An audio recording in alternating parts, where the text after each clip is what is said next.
Today we have with us Dr. Jeffrey Smalldon, who grew up the son of a Hoover-era G-man.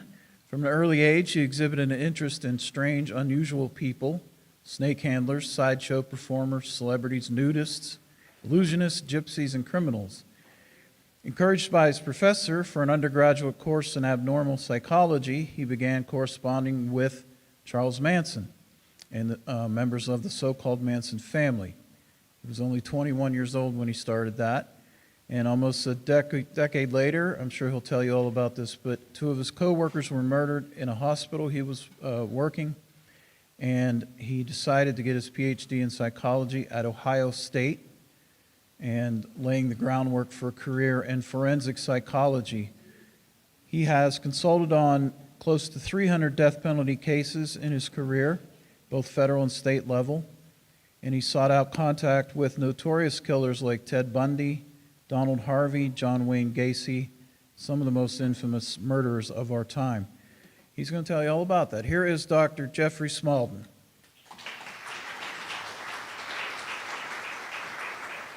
Thank you. Thank you, Sean. What a beautiful library you have here.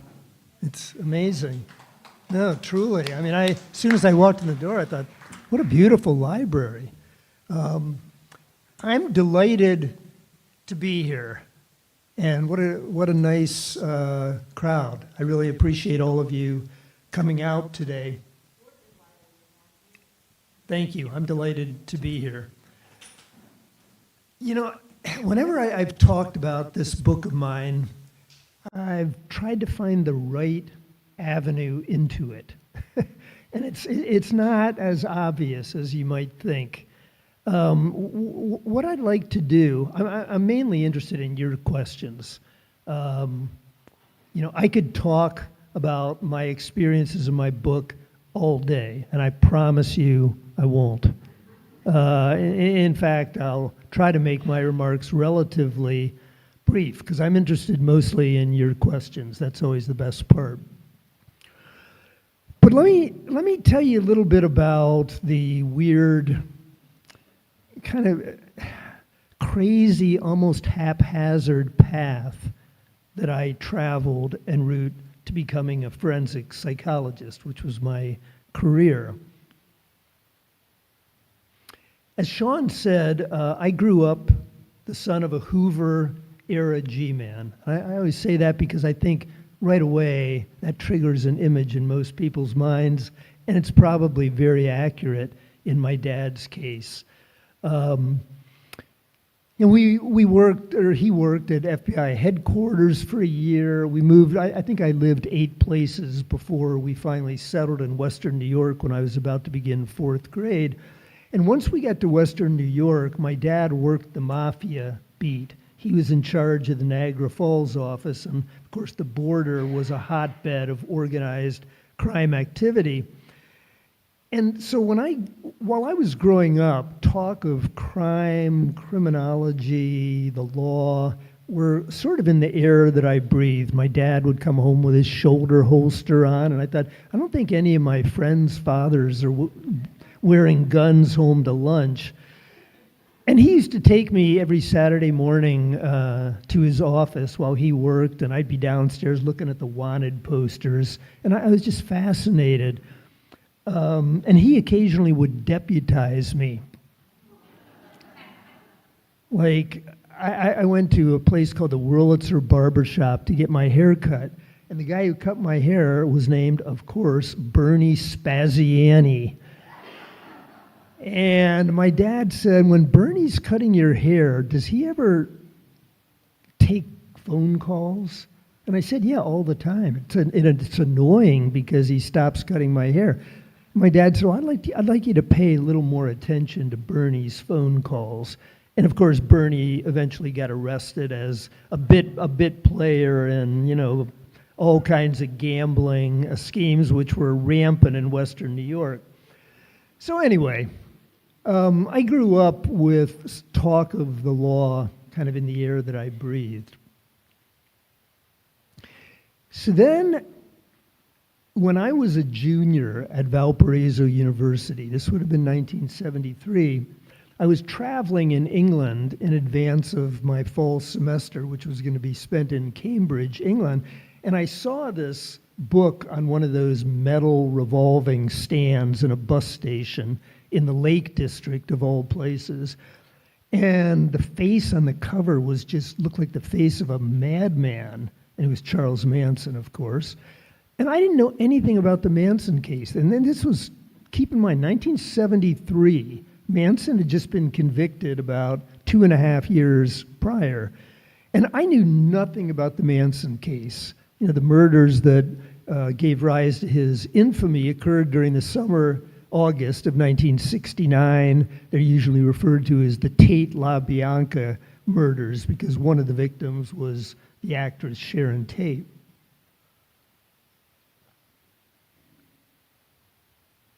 But I hadn't paid any attention to that. I was, in the sports, my girlfriend, music, social events. I never read the newspaper, never watched the evening news.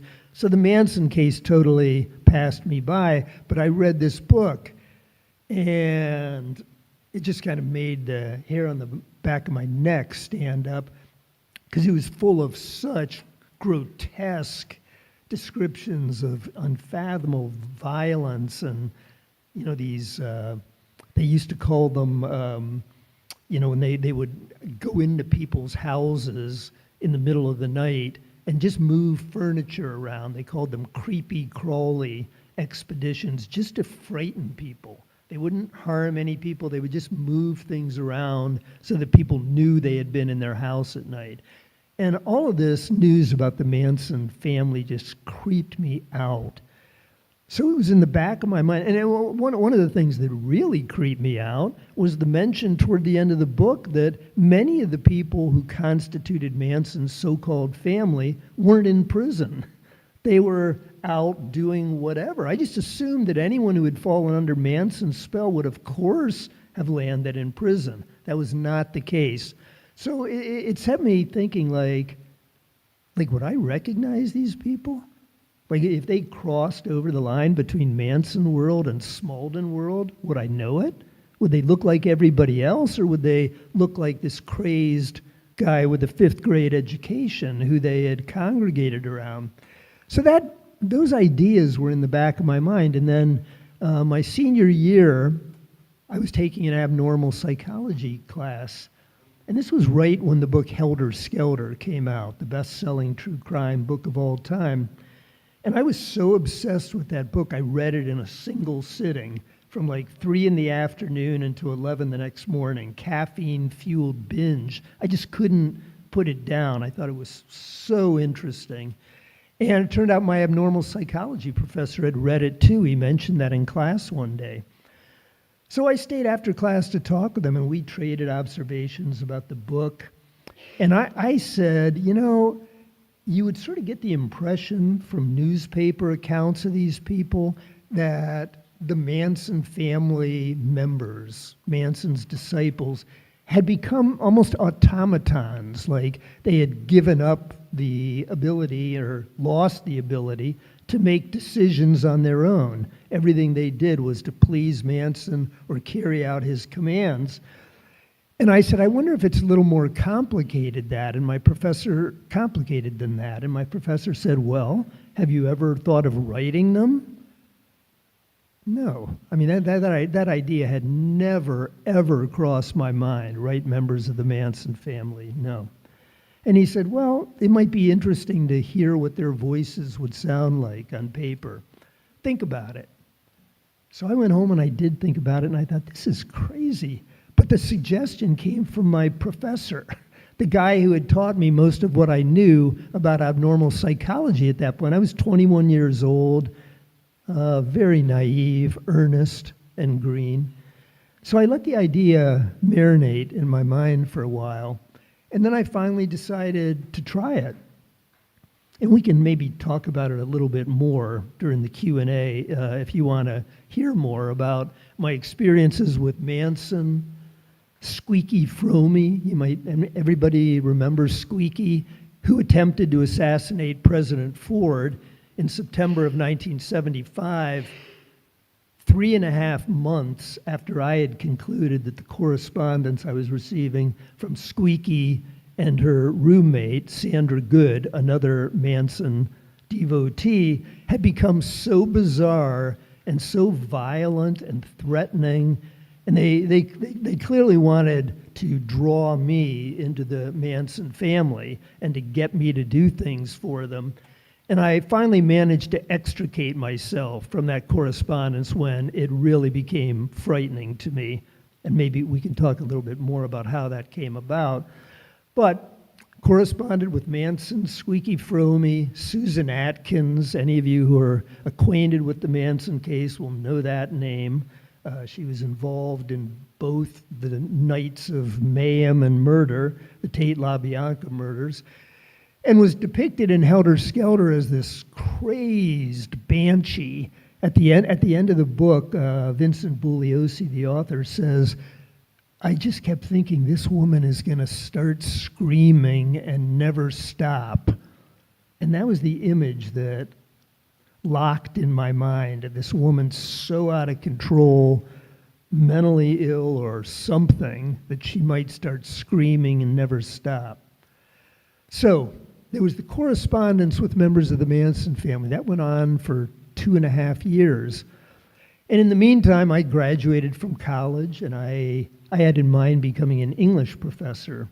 So I went to Purdue, did my master's in English, went back to Valparaiso, taught for a year. Then I got a grant to go to Ireland and study at Trinity College for a year. I was very interested in your James Joyce exhibit when I first walked in.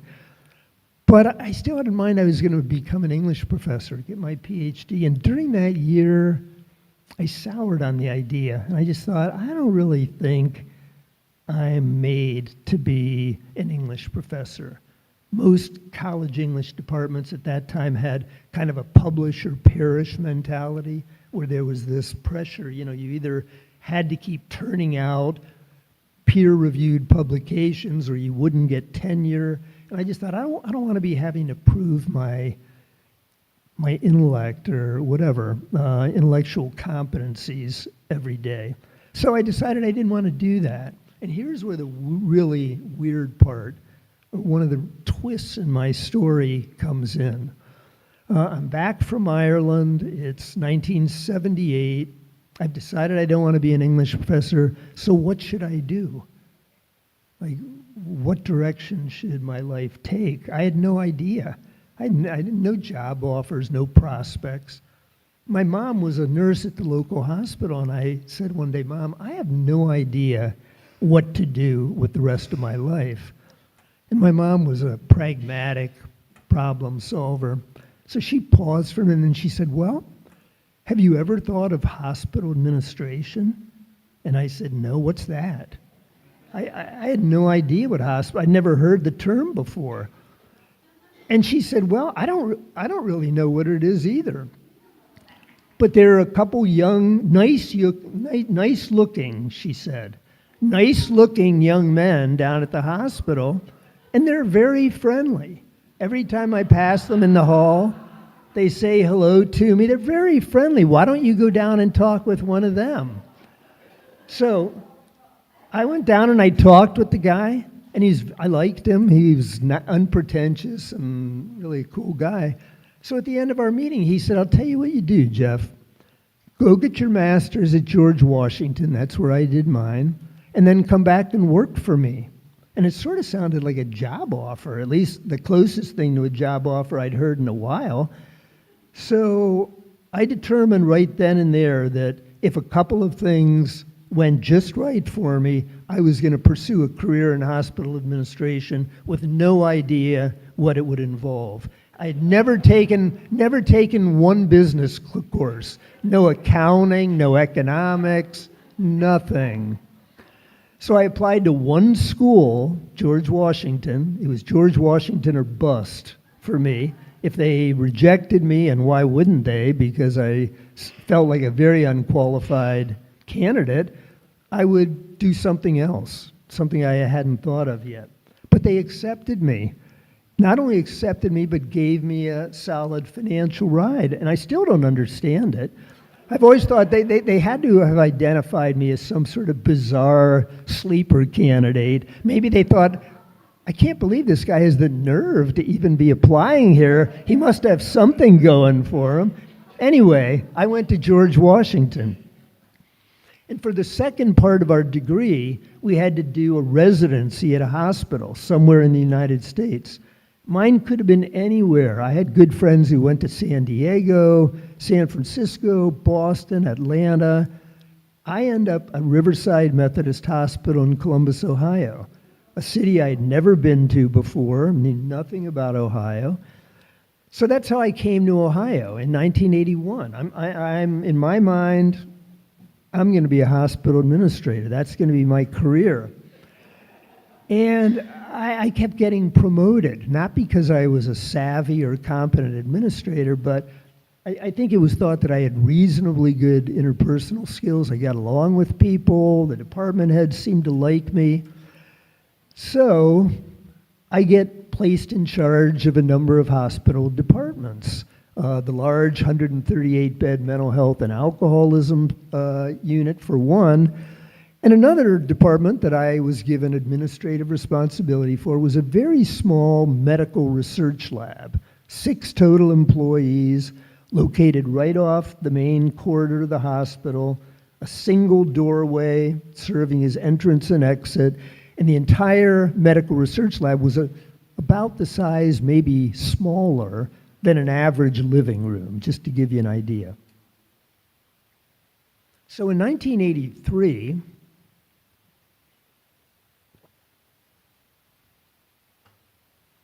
since I was the administrator responsible for the research lab, they invited me to their little Christmas party. It was the day before I was going to join my parents up at Niagara Falls where they lived. Everybody seemed happy. Everyone was talking about their plans for the holiday. They had decorations and snacks and so on. So I went up to my parents for Christmas. And right before the new year, right before the new year, I get a call from the hospital's public relations director, who was a good friend of mine. And she said, "Jeff, I've got terrible news." And I said, "What?" And she says, "Joyce McFadden and Patty Maddox were murdered on Friday afternoon in the research lab between 4:30 and 5 in the afternoon." And literally no news could have shocked me more. I knew Patty and Joyce. They were both very friendly. Patty was known to, she had a 4-month-old child, her first child at the time of her murder. And she was known to be very conservative, Baptist. Both she and her husband were known to be that. So, as you can imagine, everyone, how many of you know Riverside Methodist Hospital? Do you know it in Columbus? It's that big white hospital that you see if you're on the north-south 315 artery. At the time, it was the largest private general hospital in Ohio.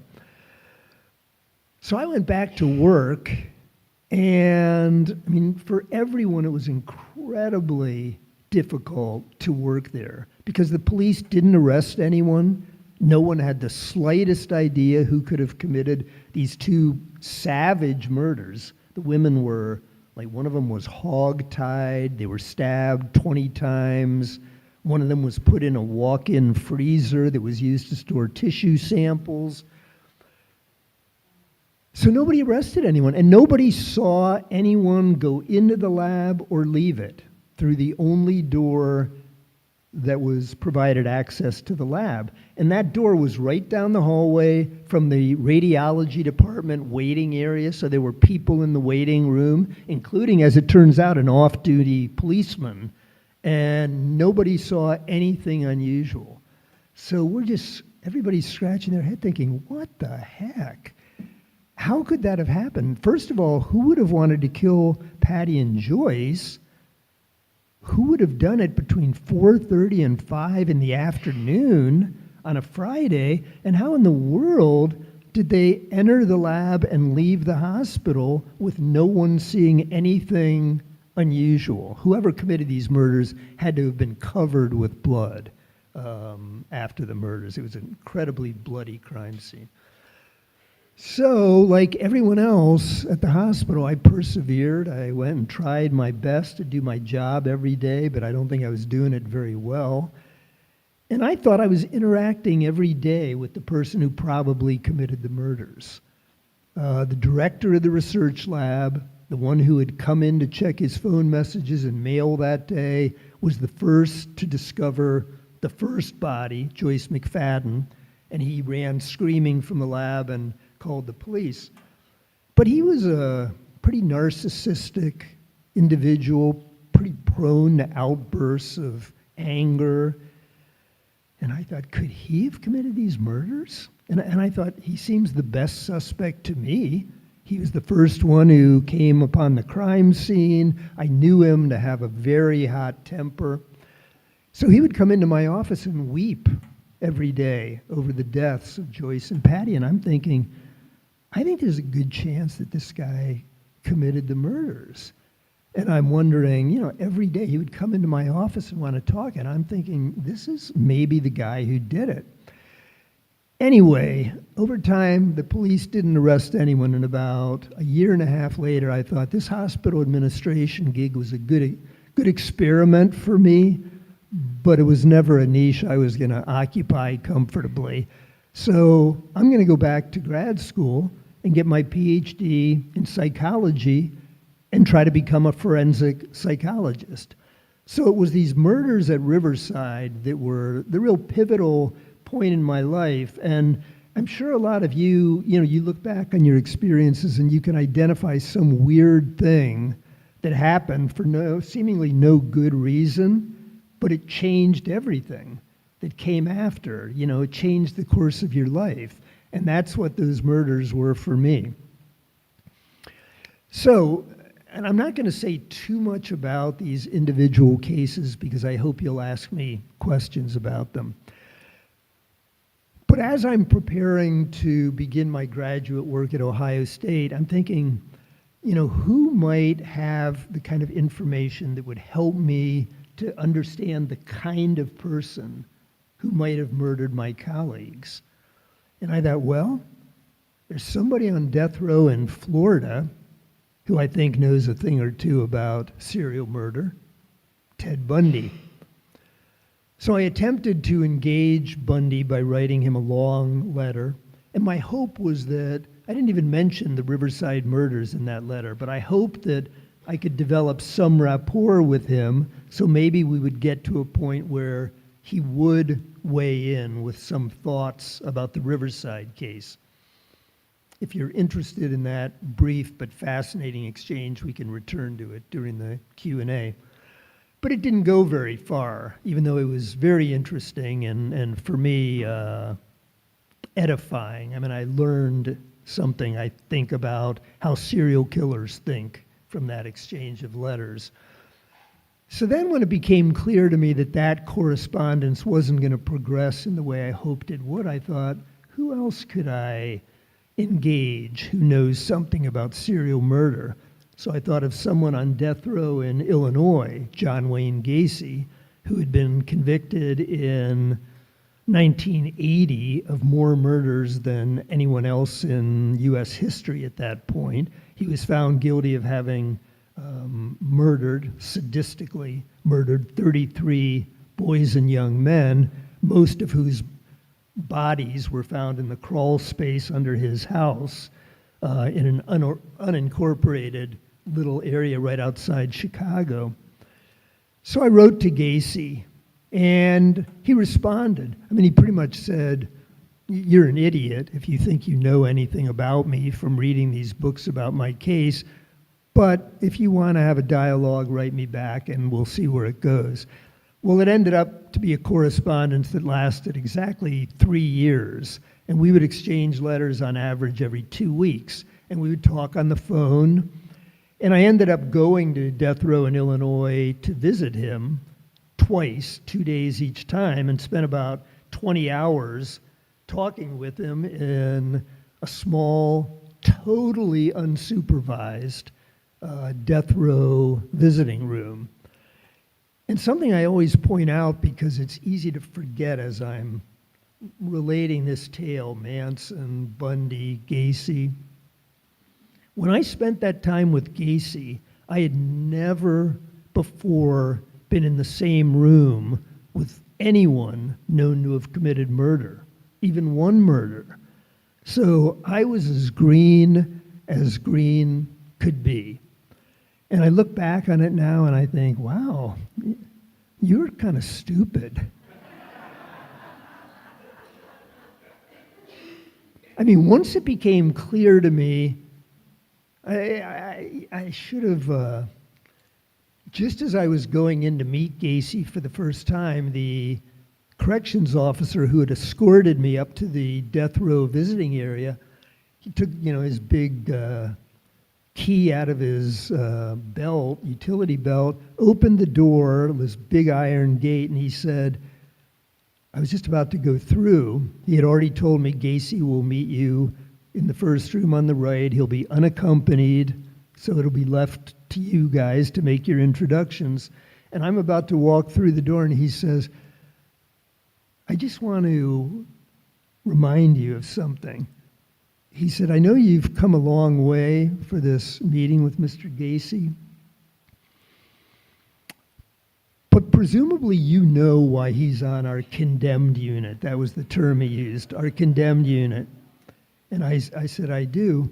And he said, I just want you to know that should anything go awry while you're back there with Mr. Gacy, or God forbid, should Mr. Gacy take you hostage, you'll be on your own. We don't negotiate with inmates. That's prison policy. So should something like that happen, you're on your own, and I just want to make sure you know that before you go back. And I'd driven 450 miles to go there. I wasn't about to bail at that point. So he said, understand? And I said, yes. And went back to meet Gacy. But as I discovered soon, even though there was a video camera in the room, there were no guards anywhere, no guards on my side of this iron gate. And when it came time that I was desperate to pee, this is the prologue of my book, like I couldn't put it off anymore.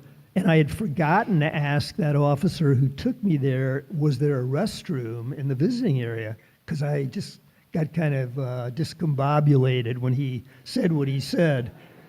And so I forgot to ask it, and I was in the position of, who really wants to have to ask a sexual sadist for help finding the nearest restroom?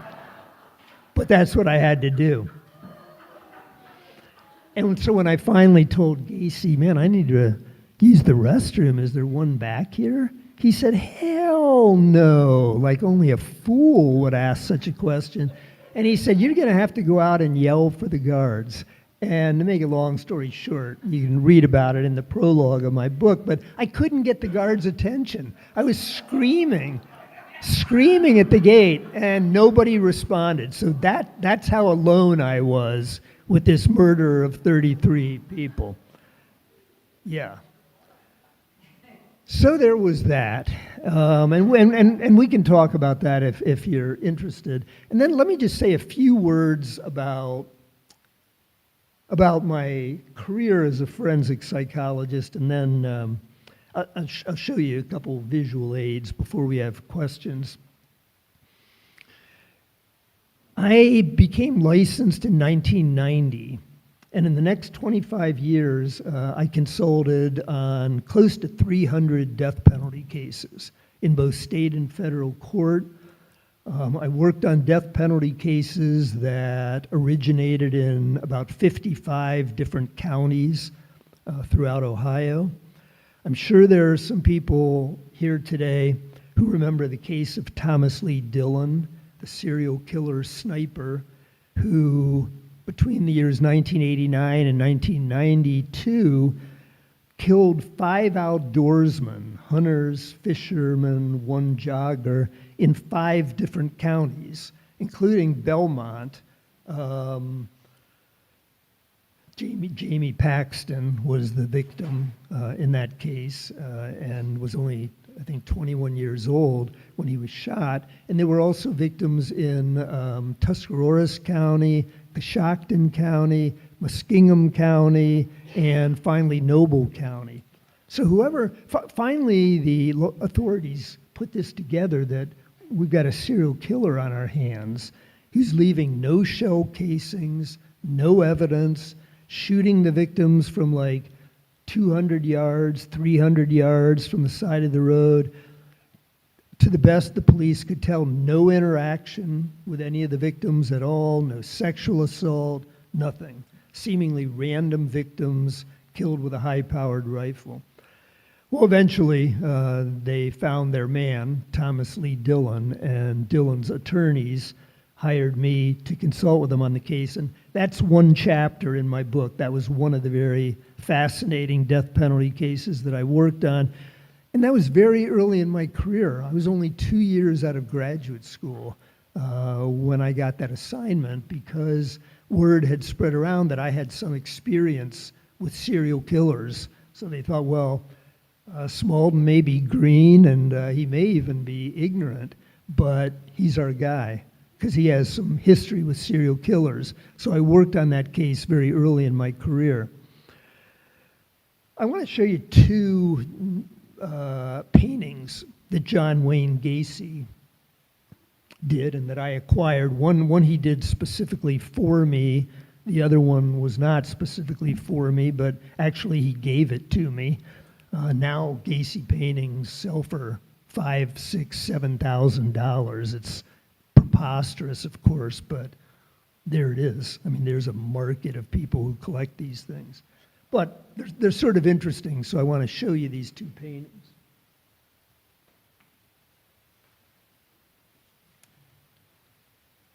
I could never get Gacy to paint what was in his head, which of course was my goal. I would say, paint from your imagination, paint what's in your head, John. And he would say, no, I'm really not a very good painter. I can copy things, but I'm not very original. But he liked to paint cartoon characters. Some of you may remember he became known as the Killer Clown because he had a registered clown name, and he would entertain at nursing homes, hospitals for children, birthday parties for children. It's one of the things that makes his story so creepy, I think. That and the 29 bodies that were in his crawl space.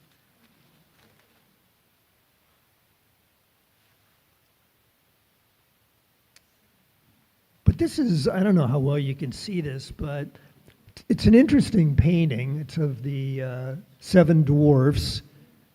He called it the Seven Dwarfs and the Mine. And I always thought the mine was interesting, given the fact that so many of his victims were buried in the crawl space under his house. And you probably can't see it, but here on the far left corner is a shovel. And I always thought, that's not there accidentally. But it was, and I never brought it up to him because I learned early on that being challenged on something like that made him go crazy. He would get ultra annoyed and irritated and say, now there you go, you're seeing things related to my case that have nothing to do with my case. So I never mentioned it to him. But by this time, I had come to know what I referred to as the serial killer's tease. I mean, they're gamesmen. They like hiding in plain sight. That ratchets up the excitement for them. And they like leaving little signs like this without acknowledging that they're signs or related to their case.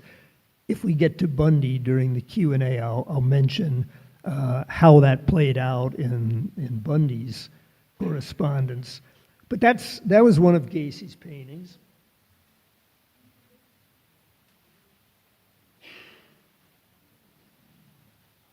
And then this next one was the custom-made one, the one that he painted specifically for me.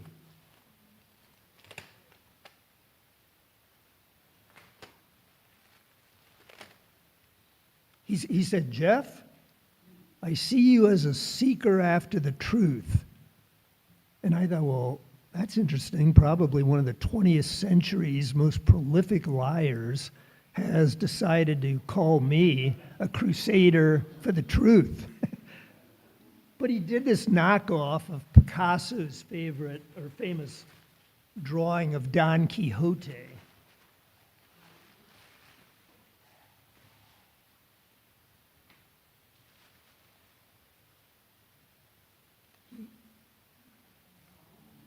He called the drawing The Quest, and he put my initials on the shield, likening me to Don Quixote in our quest for the truth. Though, if anyone knows the story of Don Quixote, he was kind of a fool, as well as a quester after the truth. So maybe there was a double meaning in there. I don't know.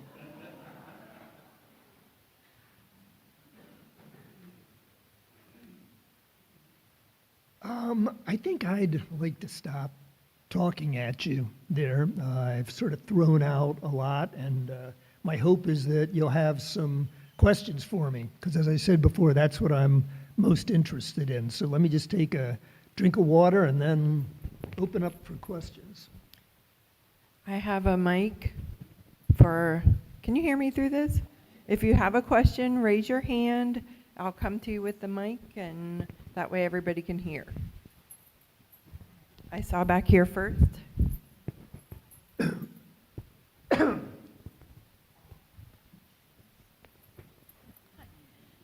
Oh, were there any commonalities among the serial killers? Yes. Question. Any commonalities among the serial killers? Absolutely. For people who haven't dealt with people like these serial killers, it's hard to even imagine how dramatic their lack of empathy is. I mean, it's everywhere apparent. I'll give you just a couple of examples.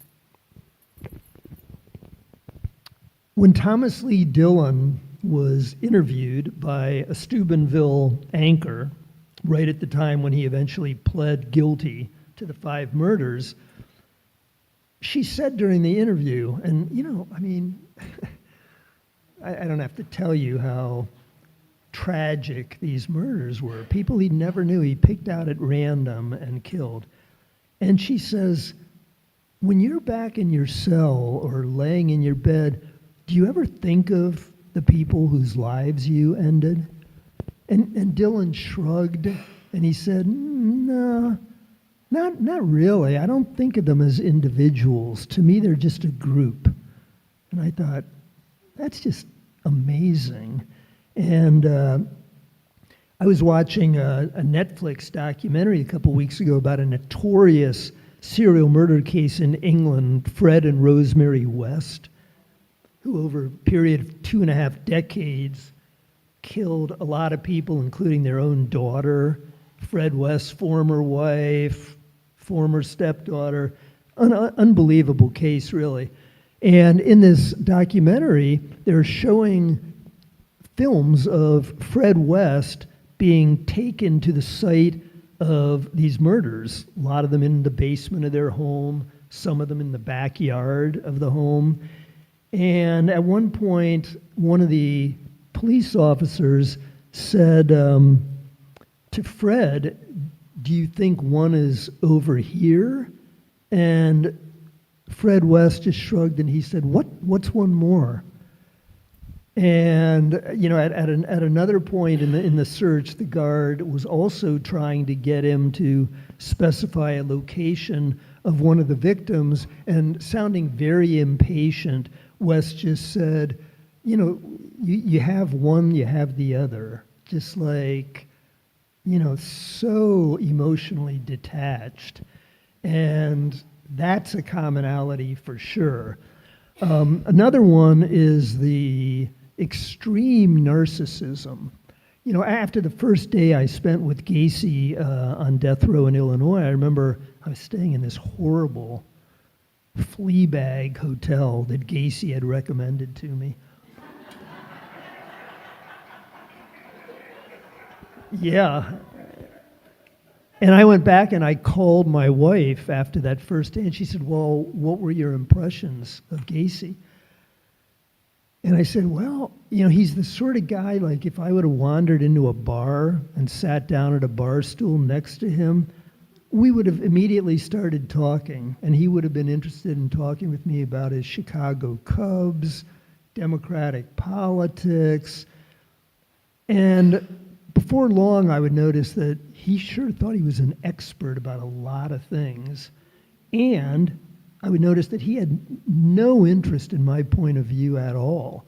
It was all about him, all about what he knew, what his perceptions are. And I mean, that is manifest across all of the serial murder cases that I worked on, the incredible narcissism. So those are a couple.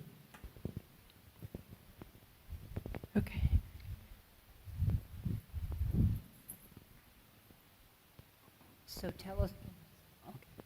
So tell us about Ted Bundy. Thank you.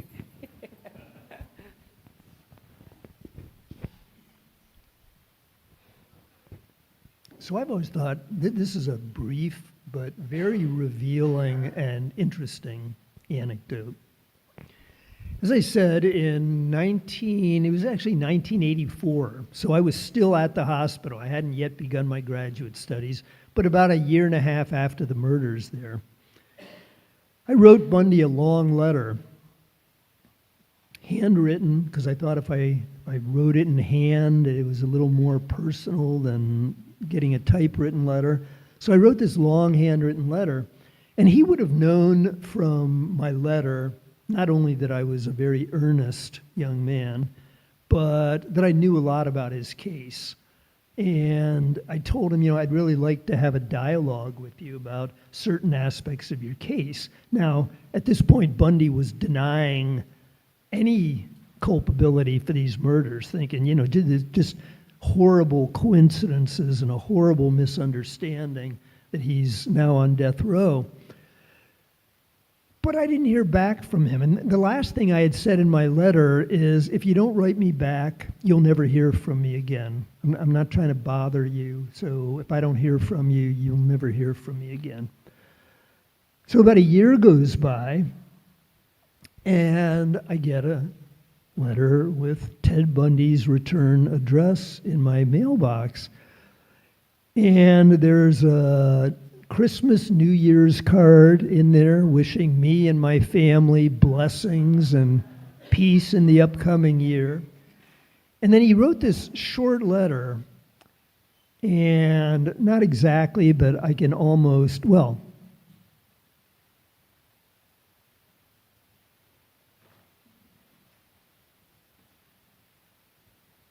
I'll read it to you instead of trying to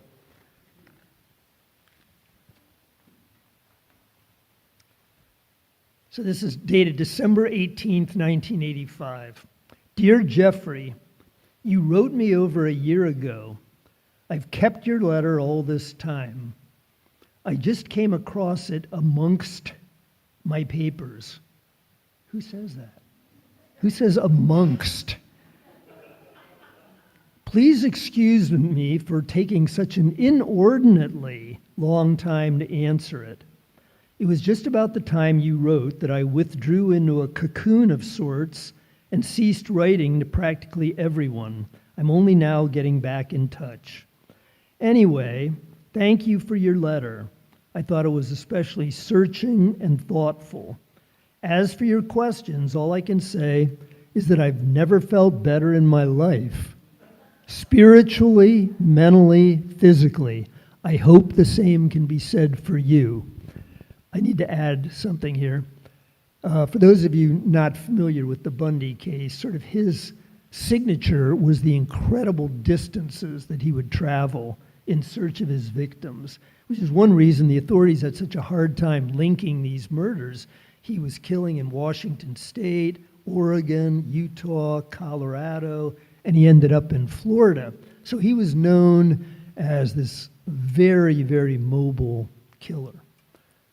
I tell you that because here's how he signed off the letter.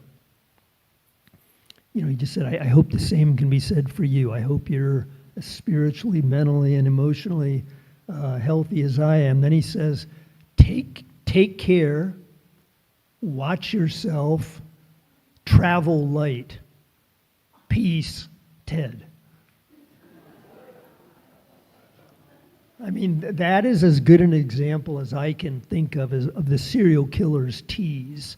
He knew I knew what he had done. He wasn't going to admit it to me, but he knew that I knew he was known as this ultra-mobile serial killer. So he signs off with this vaguely menacing, the more I thought about that ending, I thought, well, that can be read two different ways. It can be read as a recipe for how to avoid falling victim to someone like him. Take care, watch yourself, travel light. But it can also be read as a recipe for how to succeed if you're a predator like him. So I thought it was him being cute, and he knew I would get the joke and apparently derive satisfaction from that. So that's my little Bundy story. Thank you. I'm curious to know the original jumping off point, the murders of the two ladies in the lab, was that ever solved? Was there any closure on that issue? Thank you for asking that question. I'll make my answer short, but it's fascinating how that played out. It remains a cold case to this day, technically, but as I told you, Patty Maddox, one of the victims, had a 4-month-old daughter. And we had a memorial service at the hospital very shortly after the women's murder. And I remember shaking hands with both of the husbands. They looked absolutely stricken and, grieving. Shook hands with them, offered my condolences. Then, about 2.5 years later, still no one has been arrested for these outrageous murders at Riverside. I get the paper, still got the old physical thing in those days, and I got it off my front porch, and the big headline was worst shootout in FBI history. And just the mention of the FBI immediately got my attention because my dad was still an active special agent at the time. And it said 2 agents killed, 2 suspects killed, and I think 5 additional agents wounded in this big firefight involving law enforcement and these 2 guys who were suspects in a series of brazen daytime crimes. Like they would show up at banks dressed in camouflage with machine guns in broad daylight. They were those kinds of crimes, brazen. And I start reading down the first column of this article, and it says the 2 suspects killed in the gunfight with police were Michael J. Platt and William Maddox, formerly of Columbus, Ohio. I thought, what? Not that Maddox, it can't be. But then I kept reading, and it said that Bill Maddox's wife had died under mysterious circumstances 2 years ago at a hospital in Columbus, Ohio.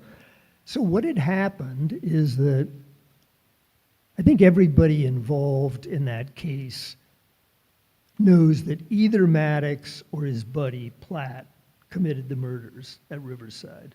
Nobody knows which.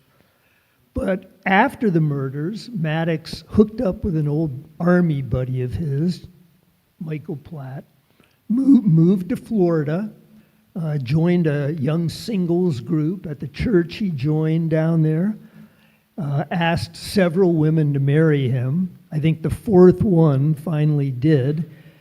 And he ended up having a child. He took Melissa, the baby, with him, too, when he went to Florida because, he hadn't been identified as a suspect. He was the surviving family member. Years later, I had lunch with the head homicide cop who worked that case in Columbus. He's deceased now.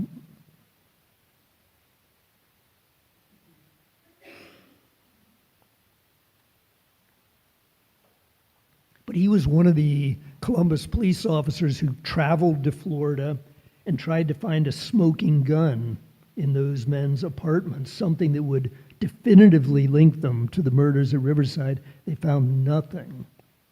So they were never able to, solve the crime. But everybody knows that the two of them were involved. And apparently, Maddox was not that conservative person that he presented as. And he, I think, got bored of life as a husband and father and decided to go a different direction, obviously. But that's as close to a resolution as it's ever come.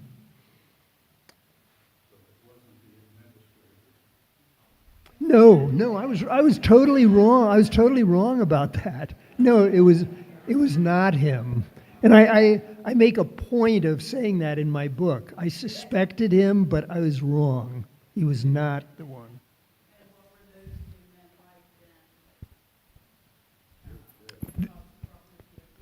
The two men who were involved, well, I mean, they were sociopaths. They embarked on a life of crime together, committing bank robberies, at least one murder when they were in Florida. And I mean, the whole story, that case is the first chapter in my book because it was the pivotal event in my life.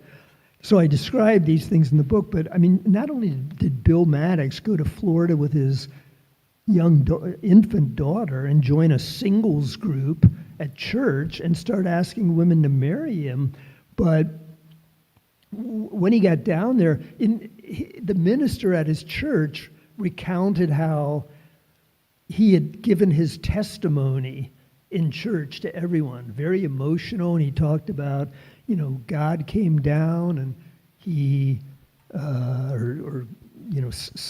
don't think he said God came down, but some robbers killed my wife and killed her friend, and God has allowed me to survive. And then when he got done with this, his witness, he had a candle with him that he very dramatically snuffed out with his fingers. He said, just like that, your life can change. And now the challenge for me is raising my daughter. If you have a question or comment, raise your hand. I'll get to everybody as I can. I'm trying to distinguish between a serial killer that kills for the fun of it and somebody who commits multiple murders in furtherance of other crimes. Would you separate them, or? Yeah, it's a good question. I mean, the psychology of people who commit murder, even repeat murders, isn't always the same. I like your use of the word game to describe what it's like for serial killers, because I think they thrive on the game, staying one step ahead of authorities. If they're able to hide in plain sight while they're committing these crimes, all the better. It ratchets up the excitement for them. They think they're smarter than the cops and that they'll be able to continue to get away with it. But the second group of people, you said people who may commit multiple murders, but in furtherance of other crimes, bank robberies maybe, those are called instrumental murders, like murders to achieve some other goal, obtaining wealth or whatever it is, seeking revenge or whatever. But they're not necessarily the same psychology as the serial killer. One thing I meant to point out earlier when the woman in the back there asked me about characteristics that these people have in common, one of the things I meant to mention and didn't is that serial killers, it's a weird adjective to attach to them, but serial killers tend to be very ambitious in their way. I mean, they're definitely out to make a mark. Like Thomas Lee Dillon could not stop talking to me about how unique his case was. He would say, has anybody ever had a case like this in Ohio before? 5 murders, no contact between the killer and the victims. Has there ever been a case like this? So he was very interested in sort of carving out a niche for himself that was unique. And serial killers are not the kind of criminal to be content, living life as a low-life kind of minor offender on the margins of society. That would never do for them. They're looking for a big, exciting contest with the authorities.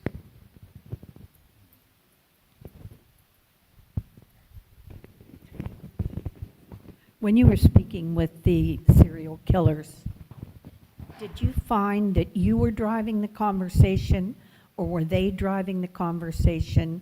And what did they want to talk about? Good question. And that brings to mind something else I should have said in response to the question about common features. They have very, very high control needs, very high. And that's manifest in all parts of their lives. But when I was talking, for example, with John Wayne Gacy, and I've talked with many, many hundreds of other murderers, though not another one quite like Gacy. But certainly Gacy tried to control the conversation. I remember the very first time I met him, I had no idea what to expect. I'd never been in the same room with someone who'd killed someone before. And Gacy comes in with his handcuffs and leg manacles. And I said, hi, John, Jeff. And he said, John, you can call me JW if you want to. That's what the guards call me. And then the very first thing he said, and from that point on, I couldn't get him to stop talking about this until I took affirmative steps to change the subject. He said, I know, you're here to meet the monster, but there's no monster here. You're meeting the man. That's how he said it. The monster is a creation of the media. Today you're meeting the man.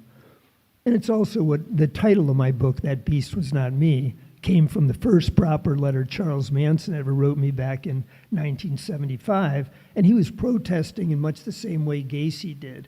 That beast was not me, he said, meaning that creation that you've become familiar with in the media, that maniacal killer, that's not who I am. That's not me. So another thing about serial killers is that they don't like to be boxed in, like they really strain against attempts by other people to put them in a box or explain them or say exactly what motivates them. To the extent they can leave those questions or some of them unanswered, they remain interesting, and that's what they want. But your question about who drove the conversation, I would say with Gacy, mostly him, but with me paddling upstream the whole way.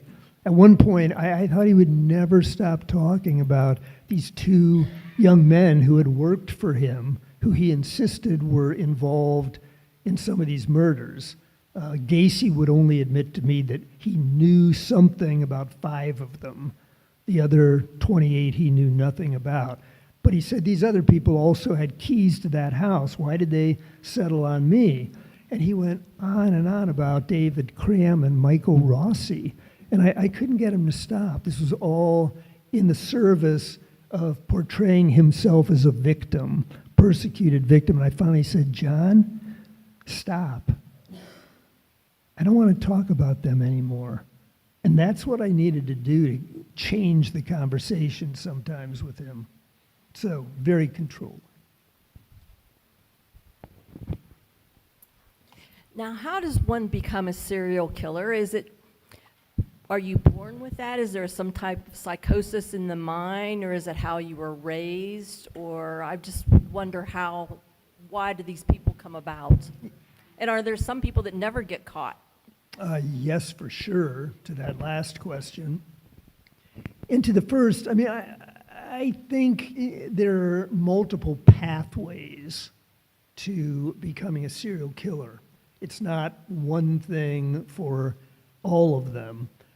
At some point, they all make a decision to adopt serial killer as their life's work, like a career for them. That they're placing all of their cards on that, and they decide to do it. As far as their backgrounds, there are some neurobiologists who think that we'll someday be able to identify, at the genetic level, people very likely to grow up to be serial killers. Many other people don't accept that at all and think that's very reductionistic, and there's much more involved than a particular genetic makeup. I think most people believe that it's some combination of nature and nurture. Not all serial killers were abused as children, but a lot were. There are quite a few who grew up with a very confused sense of their own identity. Like Ted Bundy had 4 different surnames, I think, by the time he was 5. And he learned that the woman who he thought was his sister was really his mother. So a very confusing pathway to an integrated sense of self for him. Most of them begin with smaller crimes, not petty crimes, but smaller crimes, and they work their way up, and they find that it's satisfying to them. One consistent finding by neurobiologists is that most of these serial killers need more to stimulate them than normal people do. So they're people who seek out stimulation and excitement more than most people feel the need to do. So in that sense, there's probably a genetic hardwiring that plays a role, but not the whole role. Okay, we have time for one more question. Let me see the hands again. Right here. How do they choose their methods? Is it because they all seem to have different methods of murder? So I wondered is that something that's in the brain or? Well, I don't know that it's in the brain. Part of it has to do with each killer's attempt to carve out a unique place for himself. I remember talking to Gacy and thinking, this guy has no sense of irony at all. He's denying culpability for all these murders, but one day he introduced the idea of the 10 leading killers. And I said, what do you mean the 10 leading killers? He said, well, you got Wayne Williams in Atlanta, you got Bundy down in Florida, and he started just listing all of these people. And I said, do you see yourself as part of that, pantheon of killers? And he said, well, if you read the press, you would think so. He wasn't about to say, yeah, I committed all those murders. But he said, yeah, if you believe the press, I guess I am part of that group. But, I think a lot of them do what works. They work within a comfort zone. Bundy was kind of unusual in the distances he traveled. Most of the killers work within a comfort zone, and they choose a method that works for them. A lot of, they're crimes of opportunity. It's not an accident that many serial killers kill prostitutes because they figure maybe they have problems with their family. No one will ask questions about their disappearance right away, and they're available as potential victims in a way that other people aren't. So a lot of it has to do with opportunism, I think. Done? I just want to say one more time how appreciative I am that I was asked to come here, and that all of you have come out at noon on a Tuesday to listen to me. It's been a treat, my privilege to be here, so thank you. And I'm going to be up here signing books for any of you who would like to buy one. I'd be delighted to meet you and sign a book. So thank you again.